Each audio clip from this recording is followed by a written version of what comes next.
Assalamualaikum warahmatullahi wabarakatuh.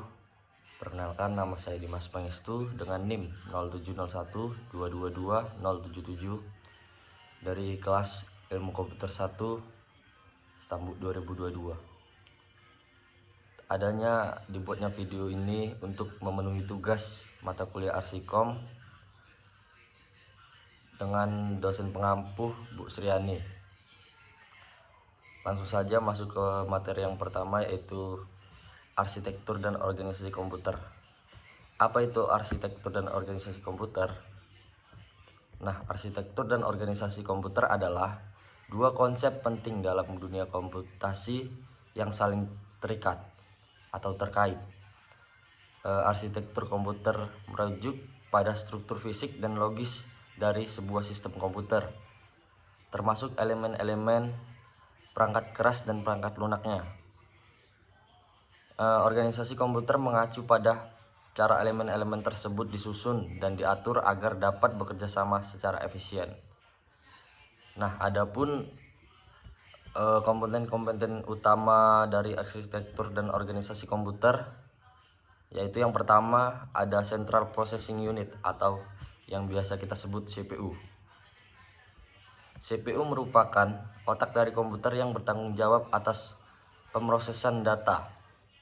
Fungsinya untuk meliputi eksekusi instruksi, pengambilan data, dan manipulasi data dari memori. Yang kedua ya ada memori. Memori digunakan untuk menyimpan data dan instruksi yang sedang diproses oleh CPU.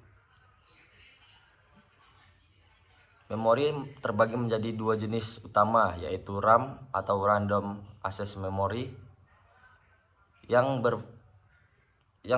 berfungsi untuk menyimpan data sementara, dan ROM Read Only Memory yang berfungsi untuk menyimpan instruksi dasar yang diperlukan saat booting sistem. Nah, yang ketiga ada input atau output,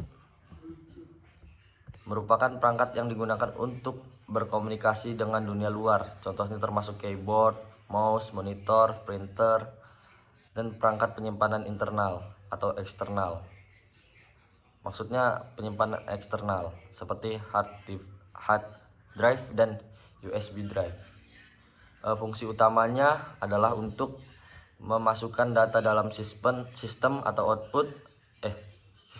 input dan menampilkan hasil pemrosesan atau output. Dan yang keempat ada bus system. Bus adalah jalur komunikasi yang menghubungkan semua komponen utama dalam sistem komputer seperti CPU, memori, dan perangkat input-output. Bus sendiri terbagi menjadi beberapa jenis, seperti ada data bus untuk mentransfer data, address bus untuk menunjukkan lokasi memori, dan control bus untuk mengontrol operasi perangkat keras. Yang kelima ada storage device, termasuk hard drive, solid state drive atau SSD, dan optical drive. Drive ini digunakan untuk menyimpan data secara permanen yang dapat diakses meskipun komputer dimatikan. Yang keenam ada perangkat lunak sistem, merupakan program-program yang mengatur operasi dasar komputer seperti sistem operasi, Windows, macOS, Linux, dan utilitas sistem. Fungsi utamanya adalah untuk mengelola sumber daya perangkat keras, memberikan antarmuka pengguna, dan menjalankan aplikasi.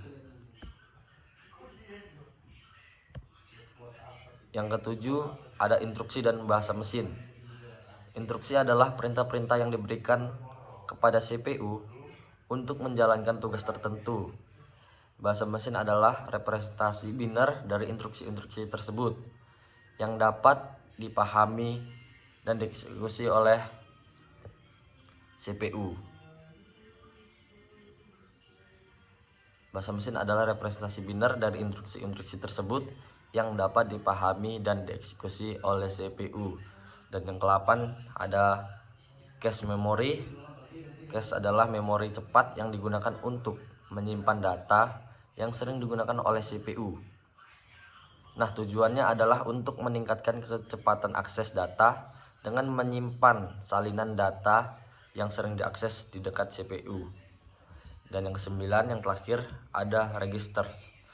Register ini adalah memori kecil yang terletak di dalam CPU yang digunakan untuk menyimpan data sementara dan hasil perhitungan.